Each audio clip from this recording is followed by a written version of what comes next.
In this video, we will explore why being dramatic is vital in writing screenplays. Oh look, you see that chair there? Well, sit down, go ahead, get comfortable, I'm gonna tell you a short story. There was a girl whose family died. She had a boyfriend to care for her, but their relationship was pretty toxic and he was constantly contemplating breaking it off with her. They go on a trip to Sweden for an escape, and there, a religious community welcomes them in and takes advantage of her loss by funneling her through their conditioning in order to heal her. Now, your reaction is probably something like, oh, that's a bummer, or that's sad. But this recounting of events hasn't made much of an impression on you, has it? It's not going to make you think too deeply about what actually happened there and what you can take away from it. I share the sentiment with many great filmmakers and writers that stories are metaphors for life. Another way of saying it that might make more sense is stories are guides for how to live life. They present ideas that teach you about how you should be living your life.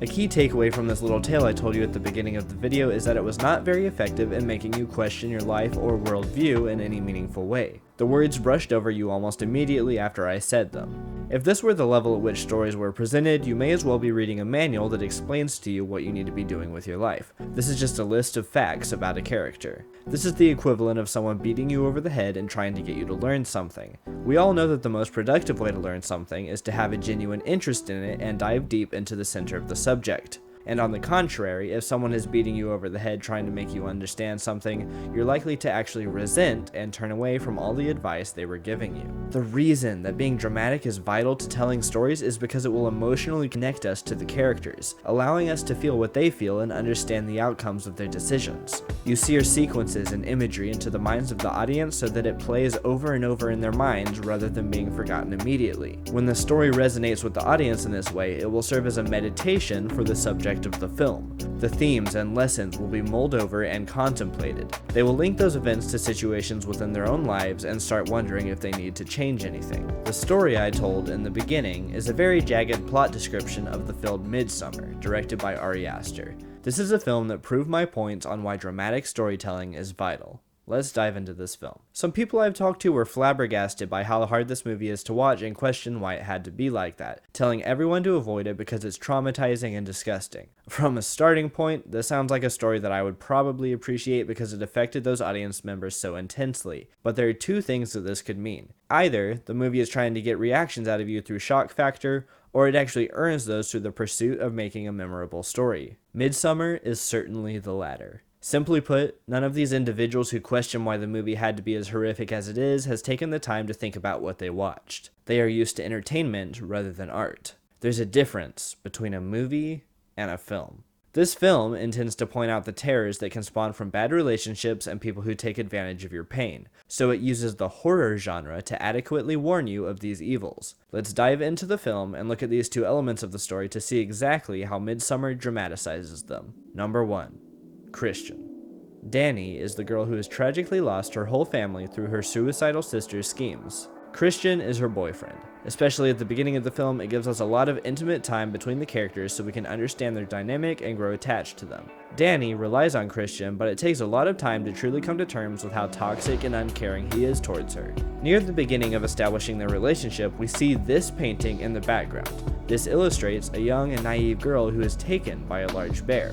The presentation is romantic, but one could question the idea of becoming attached to a bear, seeing as they could be very dangerous to a creature as fragile as her. Throughout the course of the film, a frown grows ever more present upon Danny's lip. By the time that we get to the end of the film, Christian has been prepped by the cult as a sacrifice and he is stuffed inside the skin of a bear. With the aid of the cult, Danny makes the conscious choice to get rid of Christian. She chooses him to be burned alive in the ritual temple. We get this moment where Christian takes his true form and is burnt before her, and she finally smiles. Number 2. Taking advantage of loss.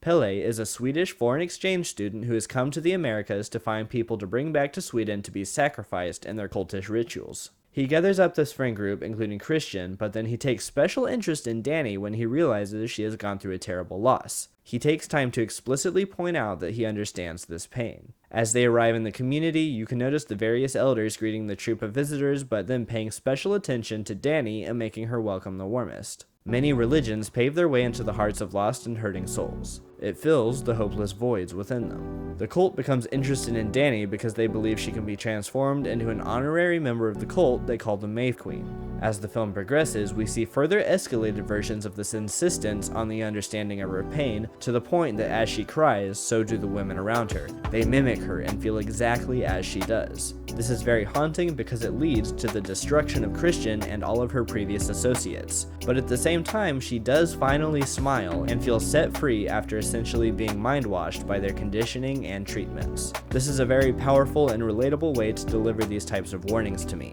The first time I took the faith my parents raised me in seriously was when I felt lost after being evacuated for months at a time because of a massive wildfire that was devouring our hometown.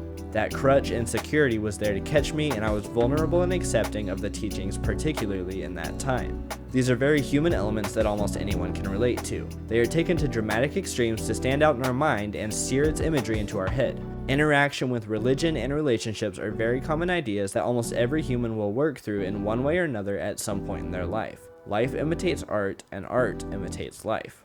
There's a reason that almost every religion is centered around a set of stories. They communicate the ideologies of their religions through sets of stories because it's the best way to affect and change an individual. Stepping outside some of the more fantastical mysticisms that many of them contain, even Jesus of the Bible communicated with the people of his day through parables because that was the best way to actually get them to mull over his lessons. People are not changed through insistence, they are changed by stories. The horrifying nature of the film is justified because the guide it is presenting is one that is warning us of these toxic relationships and the dangers that come with religions and communities taking advantage of you during hard times. These warnings will not resonate with you unless you go on this journey with the characters and become horrified at what awaits. And suddenly, because this is such an emotionally rich film, the story is a proper guide for life.